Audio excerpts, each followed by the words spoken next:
Hello and welcome to the breakout session for today. I am Matt Ives and I'm a grade 5 teacher here in Singapore at Stanford American International School.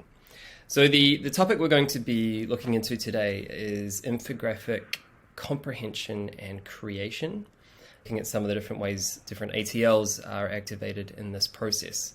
It's been exciting for me this year using infographics with my grade 5s, in particular in terms of the PYP exhibition, which is, as we know, is a big part of the year. So I feel as though infographics have really helped students with their research, but also with the creation part, with sharing the new findings and connections they're coming up with at the end of the process as well. So it's been really beneficial for this age group, 10 and 11, but I'm sure it'll be helpful for other ages as well. So in this breakout session, we're going to be looking into what infographics are and why they are becoming popular and why we should be thinking about using them with our students in class. We're going to be looking at a comprehension strategy, in particular strategy for that, for reading infographics. We're going to be looking at a couple of creation tools which have really helped my students make some amazing infographics. Okay, so let's get into it. I've actually found 3 different infographics on what is an infographic. I've cropped the 2 on the left there, but you can see here some of the bits and pieces that make up what an infographic is, basically. We might have thought about this in the past as a poster, a digital poster sort of thing, but they're getting much more sophisticated these days, much more colorful and expressive, and you can see some examples here. So if you look at the infographic on the right, you know, an infographic is usually a summary of an idea, or it breaks down ideas or topics into particular parts. You see a lot of visuals and less writing, so simple icons. There's a lot of data and graphs and information, maps, and all of these things work to attract the readers' or the viewers' attention, makes them think, it makes information clearer, and it's a really quick way to share facts in this day and age.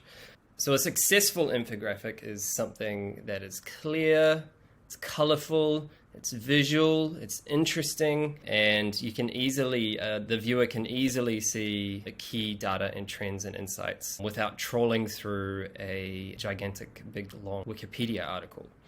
Now, in saying that, I've got a Wikipedia article here for us to compare and contrast. So this is just it's an article on water leaks, all about where they come from, you know, that kind of stuff. So on the right, you can see the Wikipedia article on water leaks, just the top part. I've cropped that off. And on the left is a similarly topic on leaks as well. And so this is a really good way to introduce the idea of the power of infographics with students. You know, putting something like this up, having the Venn diagrams there, and thinking about the similarities and differences between these 2 articles. So obviously this leads down the alley of students thinking, well, this is why infographics can be so successful, because you can, instead of skimming and scanning and analyzing and really drilling down, you get the point pretty quickly with infographics, because you can see in large text, large font, it looks attractive. You can get the main point pretty quickly, rather than spending 10 minutes reading through this. Of course, Wikipedia is great for details, and informative articles online are great for details, for finding exact things, for doing a deep dive into all the different facets of different topics. However, you can see the infographic in this sense is great for quickly sharing the key components of topics and issues. So why should we, teachers, us, care about, why should we consider using infographics in the classroom? Well, 3 points here to consider is the first one of which is visual literacy.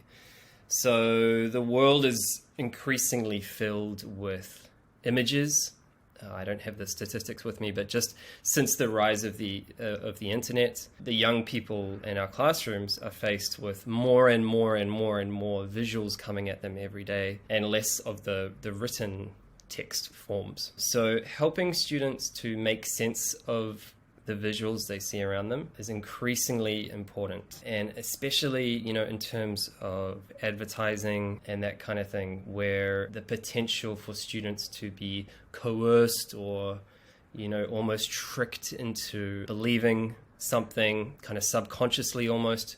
So helping students to understand when they're being communicated to in lots of different ways. The dominance of the visual form is something that we need to be equipping students with the tools to make sense of. So internet culture, students these days are online, depending on their ages, of course, but they're beginning to explore the internet. Infographics have become so popular because one of the reasons is because they can be shared quickly.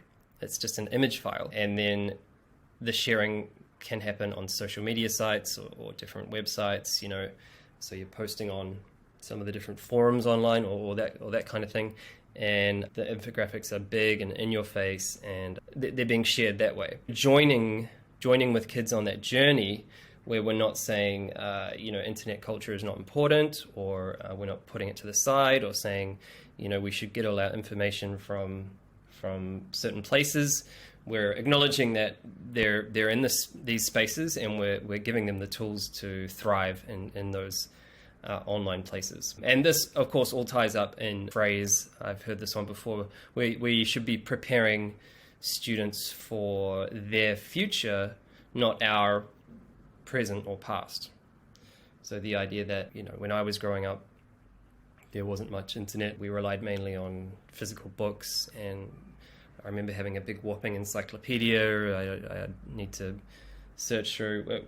And I'm not saying those things are less good or anything like that. I'm saying, okay, we need to additionally prepare these students for a range of different media that they will be encountering. And visuals, video, online interactive elements. Those are all really important things we need to be, we can't be ignoring in classrooms. We need to help students with. Okay, so at this point, let's have a little stop and a little think for a second. Got, of course, the ATLs on the side here, and what we might do is do a little pre-flexion, which is thinking about something before it's happened. So if the question is right here, in fact, what ATLs might come into play when students learn to comprehend and create infographics? Now, we haven't begun to look into this in much detail yet, but of course that's where we're at. So think see if you can find an ATL there which you think might be activated when students are either reading infographics, learning how to read them and understand them, and create them. Feel free to pause the video if you'd like, and I'll go to the next slide.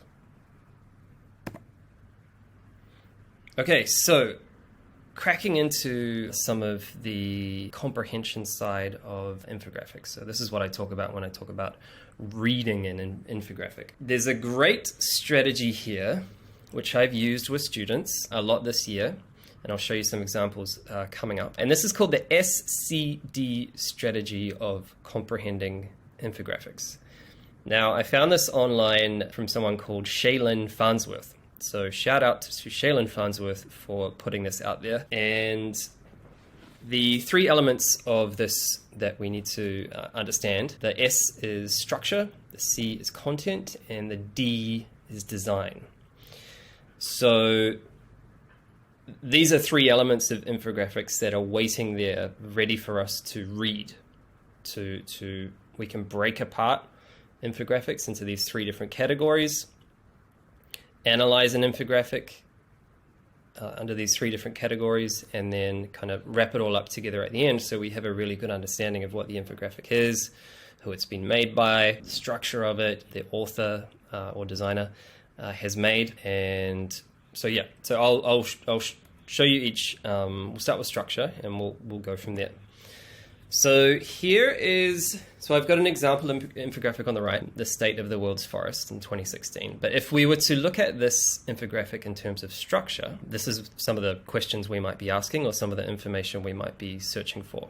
Because infographics do have a structure.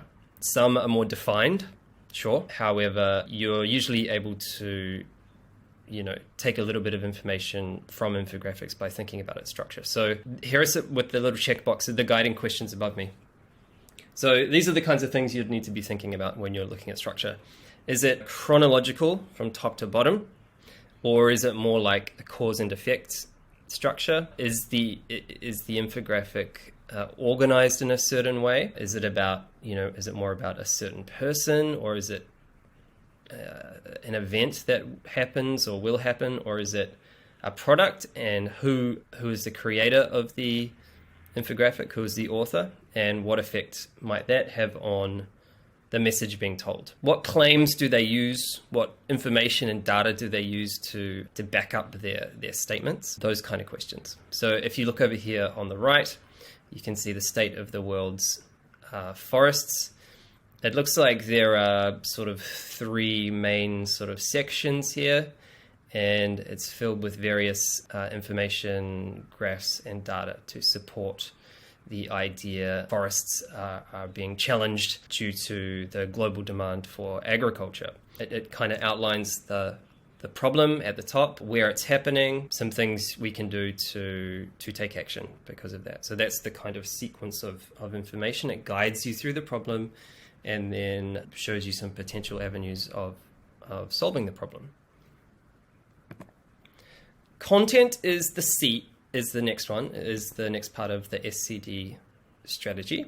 And it says here, infographics are constructed around content to help the reader understand complex ideas visually. Are there keywords, phrases? Are things repeated?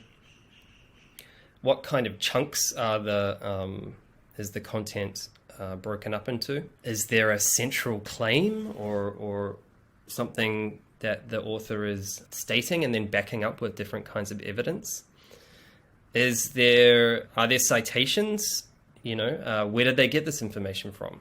So if you look over here at this one, it looks like it is from the London Conference on Illegal Wildlife Trade. And you can see pretty clearly it's chunked into different kind of hard-hitting points. I guess the claim here is that illegal wildlife trading is happening around the world in these places. It's increasing by this much.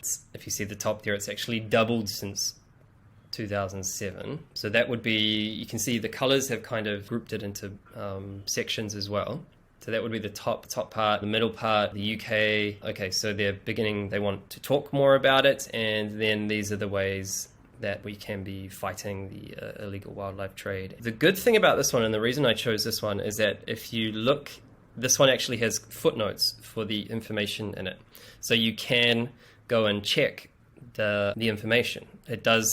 There is an information trail when we're answering the question, where does the information come from? So you can see the footnote in the top, the number one, it's doubled since 2007, right down the bottom. Okay, we can go to that website to drill more into that and to see where the information came from. Everything's transparent, the information's all there, and we can go and check it.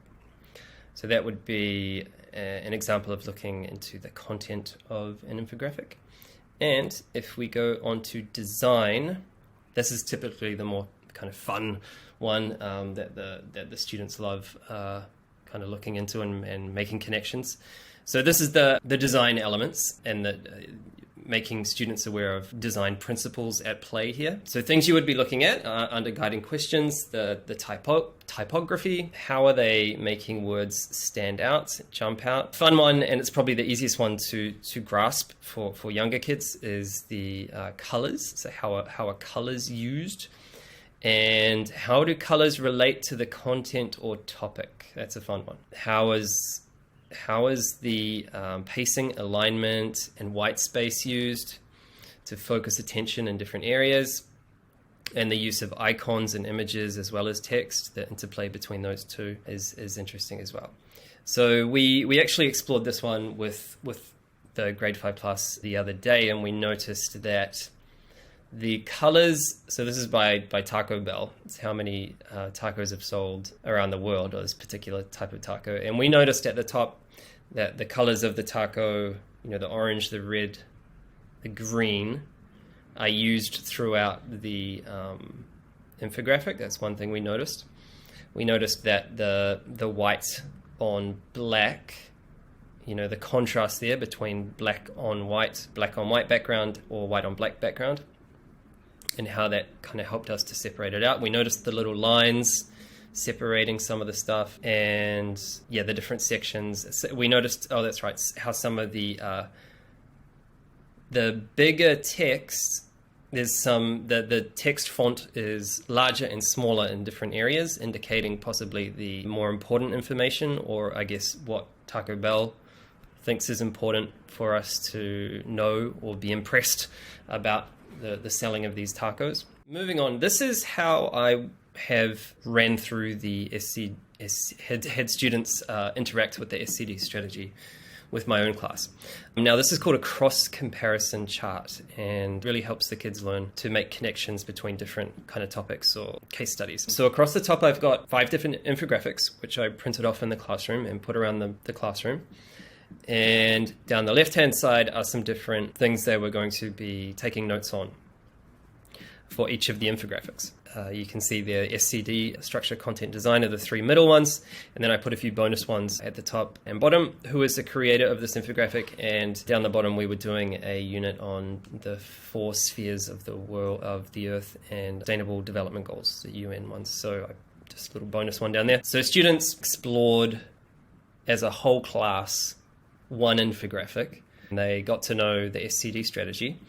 Then the next day, infographics up around the room.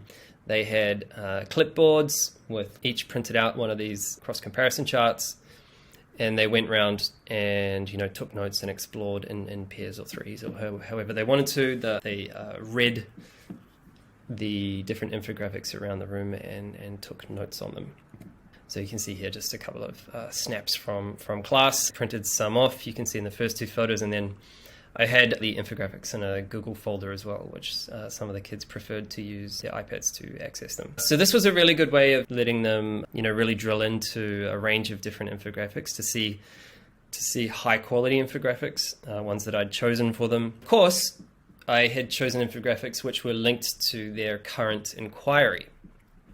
So they were actually reading stuff about energy, renewable energy, and water sanitation, and education, and gender equality, and things like that, as a kind of additional layer here. So they were still learning about their topics, they were learning about infographics, and they were practicing these kind of reading strategies of analyzing and critical thinking, working with infographics like that. So that's how I did it. There's probably a lot of different ways for using the SCD strategy, but I found this cross-comparison method was quite helpful. That was how my grade 5 class began to read infographics, and we got better at reading infographics and comprehending the meaning. That was the first step. The second step was to begin creating their own infographics. We're in the last couple of weeks, actually, of as I speak now, of exhibition. The students in the class have just begun thinking about different ways to share their learning, their exhibition learning, and take action in different ways.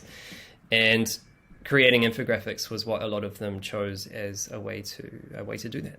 So for in terms of the creation of infographics, again, there's some different steps here. The first step being putting the info in infographic. We're making sure we've got the info part ready and locked away before we really start thinking about the graphic side of things. And I don't know about other ages, but with grade 5, certainly they jump straight into the tools, the creation, and they, instead of really thinking about what information they want to share in using their infographics. So one tip that worked well with my class was we were doing an information writing unit.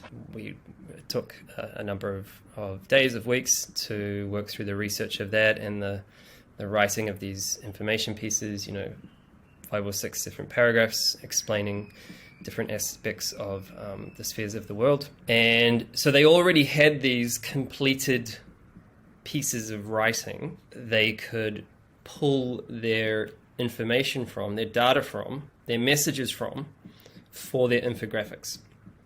So rather than starting from square one, where, just them in front of a digital tool, what am I going to put in this? We had them use their information writing as a source for their infographic. So what they did was they went back to their information writing, and I gave them these two questions. What are the big, impactful pieces of information that you think people need to know about this? And how might you synthesize what you know into bite-sized chunks? So I gave them those two pieces of thinking. Some students preferred to print their information writing and, go through it with a highlighter and highlight the bits and pieces they thought people need to know about.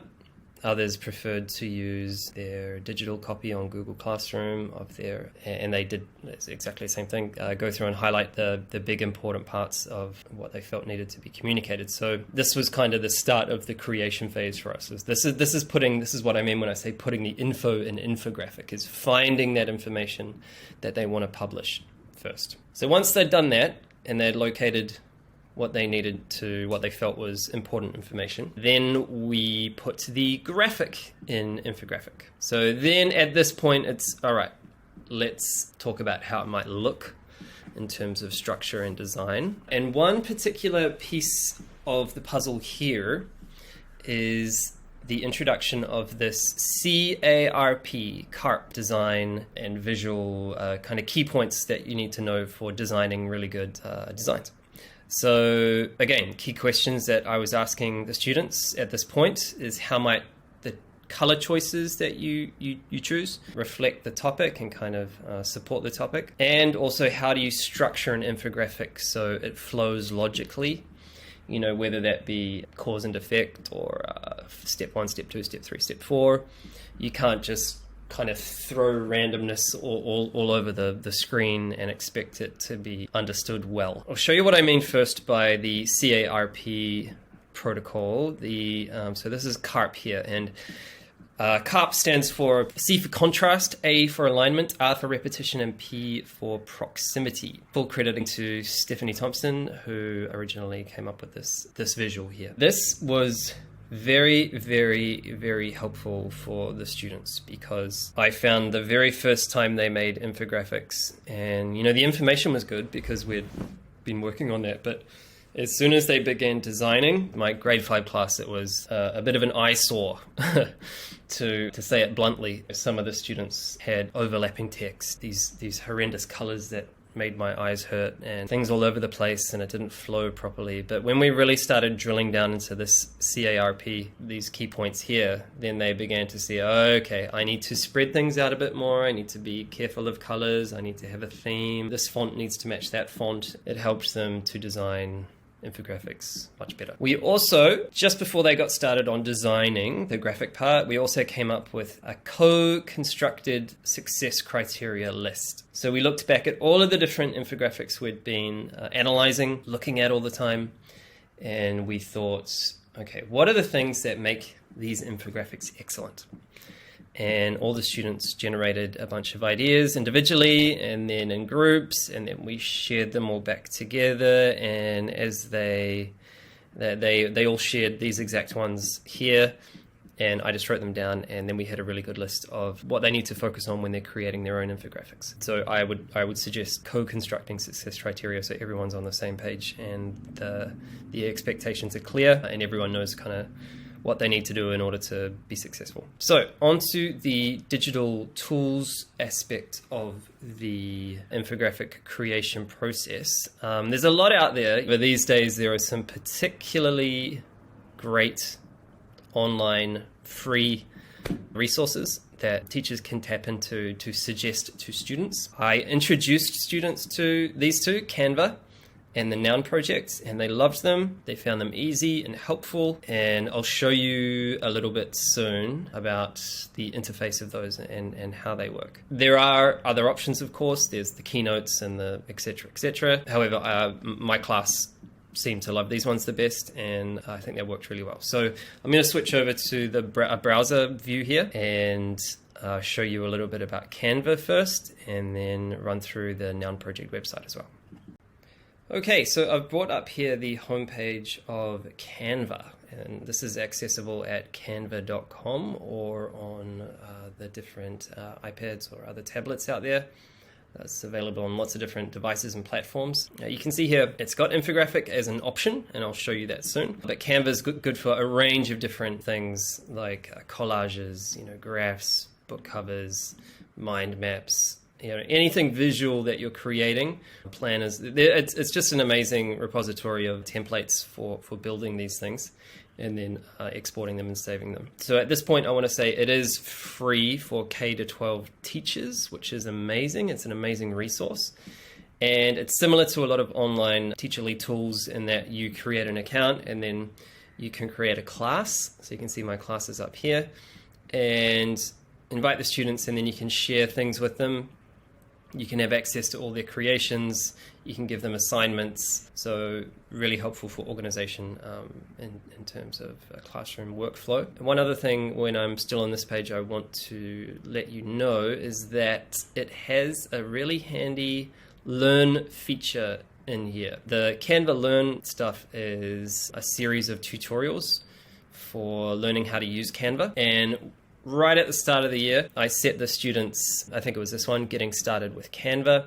And I think I did maybe 20 minutes a day for a week or so. And the students ran through these tutorials, which had them learn the different features and then practice and create using them. So, front loading the sort of technical know-how in terms of how to do stuff and upload stuff and add things and delete things and all that. We did right at the start of the year, so that when they got into creating their own designs, it was quite smooth. So you can do that as well. This is what it looks like for students. So if you go to an infographic, you can see on the right is it's already the shape of an infographic, right? It's a longer, thinner rectangle. So rather than the big wide, in Keynote, the big wide presentation or the A4 size on a Google Doc or something, it's already the right size. The first thing to know is that there are a bunch of, I'm talking, hundreds of different infographic templates that you can use. Now, depending on the scaffolding here that you might want to suggest for different students, some students might want just the blank page and go from there. Others might need more support with their structure, so they'd choose one which meets their needs in that way. So say we chose this one, you can delete or change or add any of this stuff. See, all of these elements are editable. So students might delete the whole thing apart from these kind of step lines here, and then add their own stuff over the top. So they might choose one which they kind of like, maybe even a background color or a few different parts of it, and take out everything and then most things and then go from there. Possible. Along the side here, you can add different visual elements as well. From Canva have a big library of photos and different geometric shapes and lines and things like that. You can upload different media from outside, and I'll show you with the next thing I'm showing you, the Noun Project, where that comes into play. You can of course add text here. One word of caution with the different fonts and colors is of course to make it simple rather than overbearing, which grade 5 students tend to do on their first go. So they can explore and add a bunch of different options here for their infographic. And then it's really simple to, if you've got your classroom set up, they can share it back with you that way, or they can just download when they're finished, download the infographic here. I've had mine send me a PDF of theirs, so it prints out in high quality when we get to that point. So that's Canva. So this is the Noun Project homepage. So again, a simple Google will get you here, the nounproject.com. It's got icons. It's an icon library. So over 3 million icons to choose from here. And it's easy for kids to use. There's no fluff. It's just a search box, and it brings up the icons upon searching. One way I found this really helpful was when kids were bringing me infographics with heaps of text, written text, like almost paragraphs. We would think, okay, what writing can we take out and represent with a picture? And we would go to the Noun Project and find images that link. For example, I'd go here, type in something like tree. This is free with limitations. I'll show you those in a minute. So students select the kind of icon they want. Let's say this one. And then get this icon over here. Now this is the part. So if you have a paid license, I don't, we just use the free one. You can change different things, change the colors and all that kind of stuff. However, we just want this basic download here. And then we go continue, download PNG. It downloads, if it's on an iPad, to the camera roll. And then they can be dragging that into Canva to use in their infographics. Those were the two tools that I found most helpful and the students found most helpful in the creation of their infographics themselves. Okay, so coming back to the presentation now, to tie it all together, I wanted to show you some finished examples of 4 infographics from the class. So I was pretty happy with these. And you know, it's probably a good grade 5 effort, these 4 across the board, as a result of going through the whole process, you know, learning Canva, learning how to read an infographic properly, learning what makes a good infographic, and having the right tools for the job in order to create our own. So as we wind up here, let's have another little think about, now that we've run through the process, on what ATLs did come into play here through this process. Were there thinking skills? Absolutely. Creative skills? Absolutely. Information literacy skills, the formulating and planning, the gathering and recording.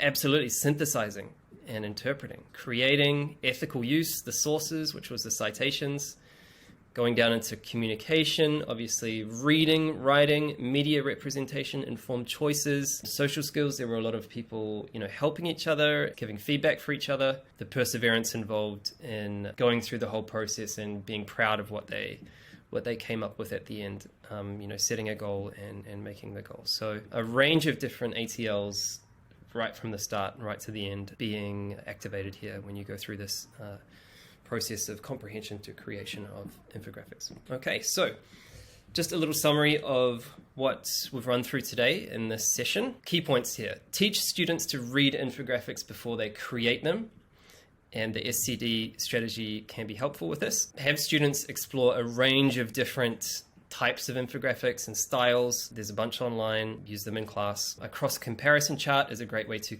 compare and explore infographics. Third tip, use their own existing writing to locate information they want to put in their infographic. So rather than going research directly into an infographic, research, writing, synthesis, clarity, think about it, and then taking that into an infographic. Highly beneficial to explore CARP design points in order for the design side of infographics to go smoothly, and be really clear on the expectations, what makes a good and excellent infographic for students. In particular, stress like clarity of information, making sure someone who reads it is going to end up understanding it, the topic, not more confused. Canva and the Noun Project being great digital tools to use to create infographic comprehension and creation. I've really enjoyed going through this process with students this year.